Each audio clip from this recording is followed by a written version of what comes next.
اور بندے سے جو سب سے زیادہ محبت کرتے ہیں وہ اللہ تعالیٰ کرتے ہیں، کیونکہ اللہ خالق محبت ہے۔ حدیث پاک کا خلاصہ ہے کہ اللہ پاک نے رحمت کے 100 حصے فرمائے، 100 حصے فرما کر ایک حصے کو پوری دنیا میں تقسیم کیا۔ اس رحمت کے ایک حصے کی وجہ سے انبیاء کو اپنی امتوں سے محبت ہے، امتیوں کو اپنے نبیوں سے محبت ہے، ماں باپ کو اپنی اولادوں سے محبت ہے، اولادوں کو اپنی ماں باپ سے محبت ہے، جانوروں کو جو اپنے بچوں سے محبت ہے، اور بچوں کو جو اپنے ان کے جانوروں کے ماں باپ ہوتے ہیں ان سے محبت ہے، وہ اس ایک حصے کی وجہ سے ہے۔ اللہ نے رحمت کے 99 حصوں کو باقی رکھا قیامت کے لیے، اور اللہ جل شانہ ان 99 حصوں کو اور اس ایک حصے کو ملا کر اپنے بندوں کا حساب لیں گے۔ اب بتاؤ وہ رحمت کتنی ہوگی۔ ایک بدو نے عرض کیا یا رسول اللہ، قیامت والے دن اللہ جل شانہ حساب اپنے بندے کا خود لیں گے یا کسی کے حوالے کر دیں گے؟ حضور اقدس صلی اللہ علیہ وآلہ وسلم نے ارشاد فرمایا کہ اللہ جل شانہ اپنے بندے کا حساب خود لیں گے، کسی کے حوالے نہیں کریں گے۔ تو وہ بدو خوشی سے جھوم اٹھا، عرض کیا واہ واہ یا رسول اللہ، پھر تو کام بن گیا کہ جب اللہ حساب لیں گے تو اللہ ایسے محبت کرنے والے ہیں کہ مجھے چھوڑ دیں گے، عذاب نہیں دیں گے، کیونکہ اللہ وہ کریم ہے میرے دوستو، جب بندے کو پکڑتے ہیں تو اسے چھوڑ دیتے ہیں۔ اس لیے میرے دوستو اللہ جل شانہ خود قرآن میں فرماتے ہیں میرے بندو وما قدر اللہ حق قدرہ، میرے بندو سچی بات تو یہ ہے کہ تم نے میری وہ قدر نہیں کی جو قدر کرنے کا حق تھا۔ اس لیے میرے دوستو اللہ پاک فرماتے ہیں میرے بندو جو تمہیں اپنے ماں باپ کی محبت نظر آتی ہے، یہ محبت ان کے دلوں میں نے رکھی ہے۔ اگر میں یہ محبت نہ رکھتا وہ تمہیں کبھی پہچانتے نا۔ اللہ پاک فرماتے ہیں میرے بندے اپنی جو تمہاری ہسٹری ہے اس پہ غور کرو کہ تم ماں کے پیٹ میں تھے 3 اندھیروں کے اندر، تمہیں کس نے پالا؟ تم دنیا میں آئے، نہ تمہارے اوپر لباس تھا، نہ تم کھا سکتے تھے، تمہارے دانت نہیں تھے، نہ تم چل سکتے تھے، تمہارے اندر طاقت نہیں تھی، تم اتنے کمزور تھے، تو میں نے تمہارے ماں باپ کے دل میں تمہاری محبت کو رکھا۔ جب تم روتے تھے وہ بے چین ہو جاتے تھے، جب تم خوش ہوتے تھے وہ خوش ہوتے تھے، تم ساری رات روتے تھے، تمہارے ماں باپ جاگتے رہتے تھے۔ اگر میں وہ محبت نہ رکھتا وہ تمہیں کبھی پہچانتے ہی نہ۔ اور جب تمہاری اوپر جوانی آئی، تم نے چلنا سیکھ لیا، دیکھنا سیکھ لیا، تمہارے اندر طاقت آئی، تو تم نے مجھے للکارنا شروع کر دیا کہ میں اپنی مرضی کی زندگی گزاروں گا، اللہ کے حکموں کو کچھ سمجھا ہی نہیں۔ تو اللہ فرماتے ہیں میرے بندے اگر اب بھی تم توبہ کر لو، تو میری رحمت کے دروازے کھلے ہوئے، میری بخشش تمہارے انتظار میں ہے۔ حضرت عمر رضی اللہ تعالیٰ کے زمانے میں ایک نوجوان تھا، بڑا متقی، بڑا تقویٰ۔ حضرت عمر رضی اللہ عنہ سے بڑی محبت فرماتے تھے، حضرت عمر کے پیچھے نماز پڑھتا تھا۔ اور تو ایک دن وہ نہیں آیا، تو جناب سے عمر رضی اللہ عنہ کا نوجوان نہیں آیا۔ وہ نوجوان جس راستے سے گزرتا تھا، راستے میں ایک عورت کا گھر تھا، وہ عورت غلط نگاہوں سے اس نوجوان کو دیکھتی تھی، تو نوجوان نیچے دیکھ کے چلا جاتا تھا۔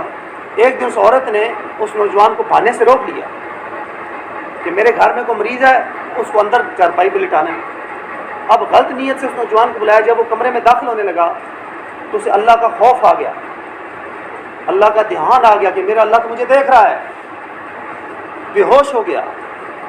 اب میرے دوستو دیکھو اللہ سے ایک ایسا تعلق کہ اللہ کا خیال آیا، بے ہوش ہو گیا۔ لوگ آئے، اٹھا کے لے گئے گھر میں، ہوش آیا۔ باپ نے پوچھا تم اتنی دیر سے کہاں تھے؟ وہ سارا واقعہ سنایا اور فوت ہو گیا۔ حیات الصحابہ میں یہ واقعہ لکھا ہوا ہے، فوت ہو گیا۔ تو حضرت عمر رضی اللہ عنہ اگلے دن آئے کہ وہ بچہ نہیں نظر آ رہا، کدھر گیا؟ گھر والوں نے کہا حضرت وہ فوت ہو گیا ہے، ہم نے دفن بھی کر دیا ہے، آپ کی مصروفیات کی وجہ سے آپ کو نہیں بتایا کہ آپ کو جنازہ میں لانا پڑے گا۔ تو وہ حضرت عمر رضی اللہ تعالیٰ عنہ اس کی قبر پر تشریف لے گئے اور قرآن پاک کی آیت تلاوت فرمائی، وَلِمَنْ خَافَ مَقَامَ رَبِّهِ جَنَّتَانِ، اور جو اپنے اللہ سے ڈر گیا اس کے لیے 2 جنتیں ہیں۔ تو قبر سے آواز آئی کہ اللہ نے مجھے 2 جنتیں عطا کر دی ہیں۔ اللہ ایسے وعدوں کی سچائی۔ اس لیے میرے دوستو عزیزو، اللہ جل محبت کے لائق، مر مٹنے کے لائق اللہ کی ذات ہے۔ جب بندہ اللہ کا حکم پورا کرتا ہے اللہ جل شانہ خوش ہو جاتے ہیں اور فرشتوں کے سامنے فخر کرتے ہیں۔ اور نوجوان، جوانی کا ریٹ اللہ نے بہت زیادہ رکھا ہے۔ در جوانی توبہ کردن شوائے پیغمبری۔ مصعب بن عمیر رضی اللہ عنہ، حضور پاک صلی اللہ علیہ وسلم نے ارشاد فرمایا کہ مکے کے سب سے زیادہ خوبصورت نوجوان مصعب بن عمیر ہیں۔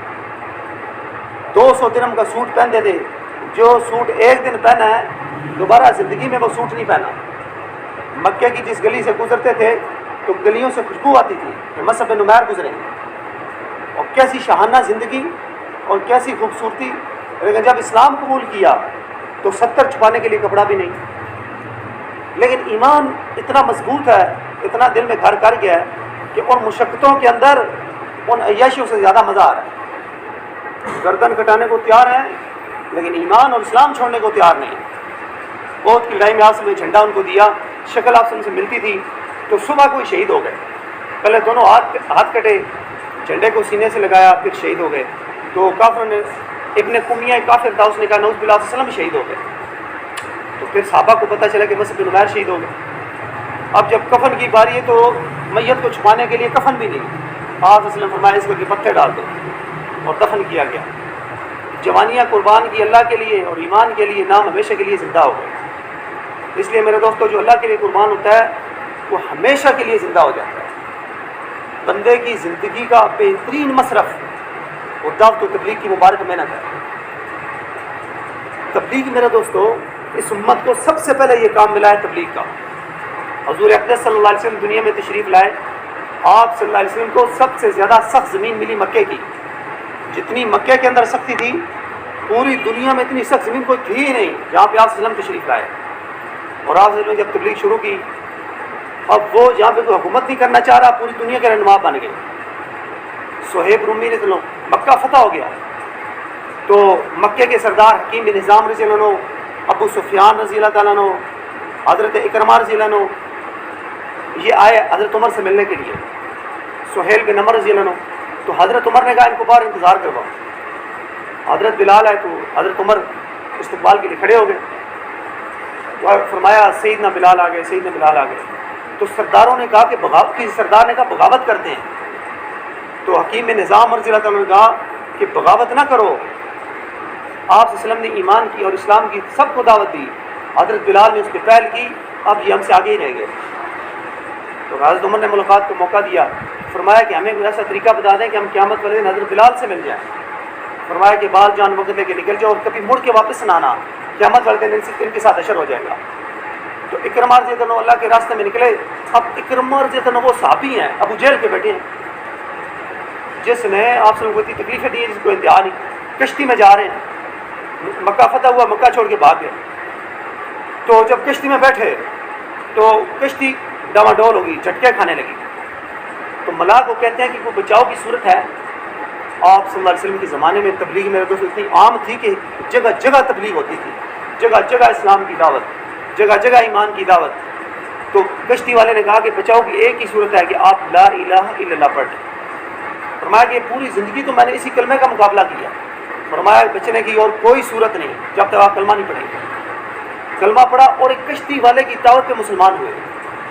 جب آپ صلی کی بارگاہ میں آئے تو ایک روایت میں آتا ہے کہ حضرت آپ صلی اللہ علیہ وسلم نے ایک لنگی پہنی ہوئی تھی، جس مبارک پہ قمیض نہیں تھی۔ تو آپ صلی اللہ علیہ وسلم نے صحابہ کو منع کیا کہ اکرمہ رضی اللہ عنہ آ رہے ہیں، ان کے باپ کے بارے میں کوئی بات نہیں کرنی۔ تو آپ صلی اللہ علیہ وسلم نے اچھل کر استقبال کیا حضرت اکرمہ رضی اللہ عنہ۔ تو پھر جب اسلام پہ آئے تو لڑائی کے لیے جا رہے ہیں، حضرت خالد بن ولید رضی اللہ عنہ نے آگے سے مہار پکڑ لی، لگام پکڑ لی۔ تو فرمایا کیا ہے خالد، جب میں جہالت پہ تھا، اسلام کے خلاف لڑائی کرتا تھا، تم نے مجھے نہیں روکا، آج میں اسلام کے حق میں لڑ رہا ہوں، تم مجھے روک رہے ہو۔ جھٹکا دیا، اللہ کے راستے میں شہید ہو گئے۔ یعنی جو کہا وہ کر کے دکھایا۔ اس لیے میرے دوست عزیزو، ایمان جب بندے کا بن جاتا ہے تو بندے اللہ کے لیے جان قربان کرنا آسان ہو جاتا ہے۔ عبداللہ بن حذیفہ رضی اللہ عنہ نصرانی بادشاہ کی قید میں آ گئے۔ اس نے کہا کہ میں اپنی بیٹی آپ کو دیتا ہوں، آپ اسلام چھوڑ کے عیسائیت پہ آ جائیں۔ فرمایا ایسا نہیں ہو سکتا۔ کہا کہ میں آپ کو آدھی حکومت دے دیتا ہوں، آپ نصرانیت کو چھوڑ کر اسلام پر آ جائیں۔ تو حضرت حذیفہ نے کہا اللہ کی قسم یہ ایک حکومت نہیں، تم مجھے پورے عرب کی حکومت دے دو۔ اور یہ آنکھ جھپکتا ہے نا بندہ، آنکھ جھپکتا ہے، اتنی دیر کے لیے اسلام کا چھوڑنا ہے، اور جب میں آنکھ کھولوں تو پھر اسلام میں داخل ہو جاؤں، میں اتنی دیر کے لیے بھی حضور صلی اللہ علیہ وسلم کا دین نہیں چھوڑ سکتا۔ ایمان مضبوط ہے۔ اب تیل کو گرم کروایا بہت بڑے گرام میں، تو کہا جی ان میں ڈال دیں، پہلے ساتھی کو ڈالا، شہید ہو گئے۔ اب حضرت حذیفہ کو لائے اور رونے لگ پڑے۔ انہوں نے بادشاہ کا کہ انہوں نے کہا شاید وہ اسلام سے ہٹنا چاہتے ہیں، ان کو بلایا، کہا جی آپ اگر اسلام سے ہٹنا چاہتے ہیں تمہاری وہی پیشکش ہے جو آپ کو شروع میں کی تھی۔ اب موت سامنے نظر آ رہی ہے، تو فرمایا کہ میں اس لیے نہیں رو رہا کہ میری موت کا وقت آ گیا، میں اس لیے رو رہا ہوں کہ اللہ جل شانہ نے مجھ سے جان مانگی ہے، اور میرے جسم میں صرف ایک جان باقی ہے۔ میری چاہت، میری خواہش یہ ہے کہ جتنے میرے جسم کے بال ہیں اتنی میری جانیں ہوتی ہیں، میں اللہ کے نام پہ قربان کرتا ہوں، اور میرے اللہ مجھ سے خوش ہوتے ہیں۔ حیران ہو گیا، ایسا مضبوط ایمان، یہ آپ صلی اللہ علیہ وسلم کی 13 سالہ ایمان کی محنت کی برکات ہے میرے دوستوں۔ تو اس نے کہا، اس بادشاہ نے کہا آپ میرے ماتھے کا بوسہ لیں، میں آپ کو چھوڑ دیتا ہوں۔ تو مصلحت کے لیے، صحابہ کو چھڑوانے کے لیے ماتھے کا بوسہ لیا۔ یہ جماعت مسجد نبوی میں پہنچی، حضرت عمر رضی اللہ عنہ کارگزاری لی، تو حضرت حذیفہ نے کہا حضرت میرے دل میں یہ وسوسہ ہے کہ میں نے ایک عیسائی بندے کا، ایک بادشاہ کا بوسہ لیا ہے، میرے اندر سے یہ وسوسہ نہیں جا رہا۔ تو جناب حضرت عمر فاروق رضی اللہ عنہ نے اعلان کیا کہ تمام صحابہ مسجد نبوی میں اکٹھے ہو جائیں۔ تو فرمایا کہ سارے حضرت حذیفہ کے ماتھے کا بوسہ لیں، اور خود سب سے پہلے بوسہ لیا تاکہ ان کے اندر سے یہ بات نکل جائے۔ اس لیے میرے دوستوں نے اس امت کو امت بنایا ہے، اجتماعی امت، اجتماعیت میں اس امت کی کامیابی ہے۔ فرقوں میں بٹنا اس امت کا سب سے پہلا زوال ہے۔ میرے دوستو جب سے یہ امت فرقوں میں بٹی ہے، امت کا زوال شروع ہو گیا۔ حضرت اسامہ رضی اللہ عنہ، حضرت زید بن حارثہ کے بولے بیٹے تھے، تو یہ حضور صلی اللہ علیہ وسلم کے گھر میں آتے تھے، بچے تھے، کھیلتے تھے، تو یہ آپ صلی اللہ علیہ وسلم کی چوکھٹ پہ آئے تو یہ گرے، ان کے ماتھے پہ زخم آ گیا۔ آپ صلی اللہ علیہ وسلم نے حضرت عائشہ سے فرمایا عائشہ ان کا ماتھا صاف کر دیں۔ تو حضرت عائشہ کو کراہت محسوس ہوئی، کراہت محسوس ہوئی۔ آپ صلی اللہ علیہ وسلم نے اپنے مبارک ہونٹوں سے حضرت اسامہ کے ماتھے کو صاف کیا، امت کی قیمت بتائی۔ حضرت عمر کے زمانے میں ایک صحابی اللہ کے راستے میں گئے، ہاتھ کٹ گیا، ہاتھ زخمی ہو گیا۔ حضرت عمر کو کارگزاری سنا رہے ہیں، دسترخوان لا گیا مسجد نبوی کے اندر، تو اس صحابی سے پوچھنے لگے کہ جب میں کھانا ان کے ساتھ کھاؤں گا تم کو کراہت محسوس ہوگی؟ تو جناب عمر رضی اللہ عنہ نے فرمایا اللہ کی قسم، اللہ کی قسم، جب تک تم ہمارے ساتھ کھانا نہیں کھاؤ گے ہم کھانا نہیں کھائیں گے۔ ایسی محبت، ایسی اجتماعیت مسجد نبی میں دوستو پوری دنیا کے لیے نمونہ ہے۔ مسجد نبوی کے اندر کافر آتے تھے، کافر مسلمان ہو کے جاتے تھے، اللہ معاف کرے آج تو مسلمانوں کو نہیں آنے دیتے۔ حضور صلی اللہ علیہ وسلم سے زیادہ غیرت والا کوئی ہے؟ حضرت ثمامہ بن اسال، یہ شمامہ کے بادشاہ تھے، ملک کا نام تھا شمامہ، اس کے بادشاہ تھے۔ تو یہ رات کو عمرہ کرنے کے لیے جا رہے ہیں مکے میں، تو صحابہ کی ایک جماعت گشت کر رہی تھی، تو گرفتار کر لیا، گرفتار کر کے لائے، مسجد نبی کے ستون کے ساتھ باندھ دیا۔ مسجد نبی کا دروازہ بھی نہیں تھا، کوئی سہولت نہیں، لیکن ایمان ایسے پکے ہیں کہ مسجد نبی سے باہر جانے کو دل ہی نہیں کرتا۔ ایمان اور یقین اور ان کی محبت، تو ستون کے ساتھ باندھ دیا۔ صبح سرکار دو عالم صلی اللہ علیہ وسلم تشریف لائے، اور آتے ہی ثمامہ بن اسال کو پہچان لیا، تو صحابہ سے فرمایا اے میرے صحابہ اس بندے کو جانتے ہو یہ کون ہے؟ نہیں یا رسول ہم نہیں جانتے۔ فرمایا یہ ثمامہ بن اسال ہے، اس نے صحابہ کو شہید کروایا تھا۔ تو رات کو صحابہ کے اعمال اور صحابہ کا اکرام، صحابہ کی محبت دیکھ چکے تھے۔ آپ صلی اللہ علیہ وسلم فرمایا اے ثمامہ بن اسال، ہمارے بارے میں بڑی نرمی سے فرمایا کہ ہمارے بارے میں تمہاری کیا رائے ہے؟ یہ آپ سے کس کو محبت دے رہے ہیں؟ اس بندے کو محبت دے رہے ہیں جس نے صحابہ کو شہید کیا ہوا ہے، ابھی مسلمان بھی نہیں ہے۔ یہ ہے مسجد نبی کا ماحول۔ تو انہوں نے کہا یا رسول اللہ میں نے آپ کے ساتھیوں کو شہید کیا ہے، میں نے جرم کیا، آپ مجھے قتل کر دیں، آپ کا حق بنتا ہے، معاف کر دیں، میں پوری زندگی آپ کے اس احسان کو بھول نہیں سکوں گا اور آپ کا شکر گزار رہوں گا۔ آپ نے صحابہ کو فرمایا کہ اس کا اکرام کرو، اکرام کرو، ہمارے گھر سے اکرام لاؤ، حکم دیا کہ میرے گھر سے اکرام لاؤ۔ اب اکرام آ رہا ہے۔ اگلے دن پھر صبح کے وقت آپ سے تشریف لائے، تو پوچھا اے ثمامہ آپ کی کیا رائے ہے، کیا خیالات، کیا جذبات ہیں؟ اب آپ سب کو ایسا یقین ہے کہ مسجد نبوی کے ماحول میں جو آیا ہے وہ ہدایت پا کے جائے گا. تو الفاظ وہی ہیں, تھوڑی سی نرمی. کہا یا رسول اللہ میں نے آپ کے ساتھیوں کو شہید کیا ہے, آپ مجھے قتل کر دیں, آپ حق پہ ہیں, اگر مجھے معاف کر دیں میں پوری زندگی آپ کا شکر گزار رہوں گا. تیسرے دن سرکار دو عالم پھر تشریف لائے. تیسرے دن تو آپ صلی اللہ علیہ وسلم نے پوچھا اے ثمامہ بن اسال آپ کی کیا رائے ہے, کیا ماحول سے کیا سیکھا ہے؟ تو عرض کیا, الفاظ میں مکمل نرمی, مکمل. عرض کیا یا رسول اللہ میں نے آپ کی صحابہ کی محبت کو دیکھا ہے, میں نے آپ کے ساتھیوں کو شہید کیا ہوا ہے, آپ مجھے قتل کر دیں یہ آپ کا حق بنتا ہے, اور اگر مجھے معاف کر دیں تو میں پوری زندگی آپ کے اس احسان کو نہیں بھولوں گا. آپ صلی اللہ علیہ وسلم نے فرمایا اس کو کھول دو, آزاد کر دو.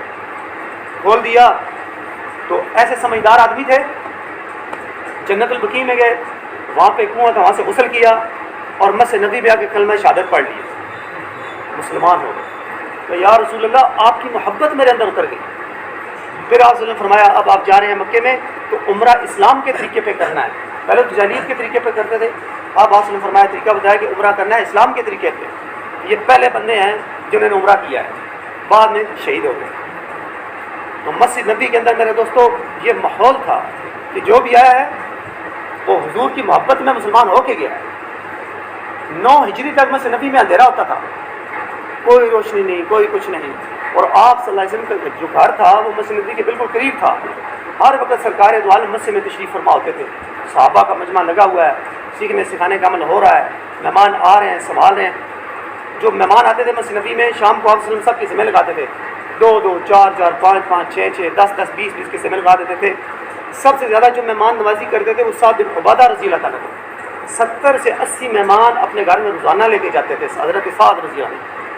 جو مہمان بچ جاتے تھے وہ حضور کے مہمان ہوتے تھے. تو 9 ہجری کو تمیم داری رضی اللہ تعالیٰ عنہ ملک شام سے آ رہے تھے تو چراغ خریدے, چراغ مسجد نبی میں پہنچے, مسجد نبی میں روشنی کر دی. پہلے اندھیرا ہوتا تھا, اندھیرے میں صحابہ نماز پڑھتے تھے, روشنی کر دی. تو سرکار تشریف لائے تو جب روشنی دیکھی تو حضور خوش ہوئے. فرمایا کہ یہ روشنی کس نے کی ہے؟ تو صحابہ نے کہا یا رسول اللہ تمیم داری رضی اللہ تعالیٰ عنہ. آپ صلی اللہ علیہ وسلم فرمایا اے تمیم داری اگر میری کوئی بیٹی ہوتی میں تمہارے نکاح میں دیتا اور تمہیں اپنا داماد بنا لیتا. اتنے حضور خوش ہوئے. ایک انصاری صحابی نے کہا یا رسول اللہ میری بیٹی جوان ہے, خوبصورت ہے, آپ اپنی بیٹی سمجھ کے اس کا نکاح کر. آپ صلی اللہ علیہ وسلم وہیں پہ نکاح کر. اس لیے میرے دوستو تبلیغ کی مبارک محنت ساری انسانیت کے مسئلوں کا حل ہے. اس مبارک محنت کو میرے دوستو جو کرے گا سرکار کی دعائیں اس کے ساتھ ہوں گی. عبداللہ ابن مسعود رضی اللہ عنہ روایت کرتے ہیں سرسبز رہے, شاداب رہے, خوش و خرم نے میرا وہ امتی جو میری بات سنے اس پر عمل کرے آگے دوسروں تک پہنچائے. میرے دوستو ماں باپ کی دعا کتنی بڑی چیز ہے. پیر و مرشد کی دعا, اولیاء اللہ کی دعا, صحابہ کی دعا, انبیاء کی دعا, اور جو سب سے بڑی دعا کس کی ہے؟ حضور صلی اللہ علیہ وسلم کی دعا ہے. جو تبلیغ کرتا ہے مولانا الیاس صاحب فرماتے تھے وہ سرکار دو عالم صلی اللہ علیہ وسلم کے سینے کو ٹھنڈا کرتا ہے. اور کتنا مجمع ہے یہ ملک وال شہر سے آیا ہوا. آپ دیکھ گن لیں کتنے بندے ہیں, وہ 25-30 بندے بنتے ہیں. اتنے اس بستی کے نمازی نہیں ہیں جتنے جماعت کے ساتھ ہی آئے ہوئے. اللہ کتنا خوش ہو رہا ہے کہ 30-35 بندوں کا مجمع اس وقت اللہ کے دین کی فکر میں بیٹھا ہے. میرے دوستو اللہ کتنا خوش ہو رہا ہے. وہ بھی اس زمانے کے اندر لوگ 5 منٹ دین کی بات سننے کو تیار نہیں ہوتے. ہمارے پاس ٹائم نہیں جی, آپ فارغ ہیں, لوگ گزر کرتے ہیں. یہ کتنا مقدس کتنا مبارک مجمع ہے کہ اپنے گھر بار چھوڑ کے حضور صلی اللہ علیہ وسلم کے دین کو زندہ کرنے کے لیے بیٹھا ہوا ہے. اللہ اس مجمع کو دیکھ کر خوش ہو رہا ہے. ہم سوچ بھی نہیں سکتے میرے دوستو. اللہ پاک آپ کا آنا اور آپ کی اس مبارک محنت کرنا قبول فرمائے, مزید آگے بڑھنے کی توفیق عطا فرمائے. کتنے خوبصورت نوجوان اور کتنے مالدار اور کتنی بڑی شخصیات ہیں یہ سارے, شہر کے بڑے خواص لوگ ہیں ماشاءاللہ. 3 دن سے محنت, قسطیں, ملاقاتیں, خدمتیں یہ کر رہے ہیں. کتنے بڑے موسم ہیں. اللہ پاک میری دل سے دعا ہے کہ اللہ پاک اس کام کو آپ کو مزید آگے بڑھائے اور آپ کی قیامت تک کی نسلوں کو اس کام کے لیے قبول فرمائے. تو آپ کی خدمت میں میرے دوستو یہ بڑا مقدس اور خوبصورت کام ہے. اللہ پاک دنیا بھی بنائیں گے, آخرت بھی بنائیں گے. خدا کی قسم جو تبلیغ میں 4 مہینے لگائے گا اللہ پاک اس کی سوئی ہوئی قسمت کو جگا دیں گے. مولانا سید انعام الحسن صاحب کو نا حضور کی زیارت ہوئی. آپ صلی اللہ علیہ وسلم نے فرمایا تبلیغ والے کافی ہو گئے ہیں, رونے والے تھوڑے ہیں. ہو سکتا ہے آپ میں کوئی ایسا مطلب جو سارے عالم کے انسانوں کی ہدایت کے ذریعہ بن جائے، ہے جی، اور ماشاءاللہ سارے نوجوان ہیں، تو آپ کی خدمت میں عرض ہے ایک کام تو سب نے کرنا ہے کہ 4 مہینے کا ارادہ سارے کھڑے ہو کے کریں، صرف ارادہ کریں. ہم یہ بھی نہیں کہتے نگر چلو، یہ کوئی مطالبہ نہیں، صرف کھڑے ہو کے نگر 4 مہینے کے سارے ساتھی ارادے کریں.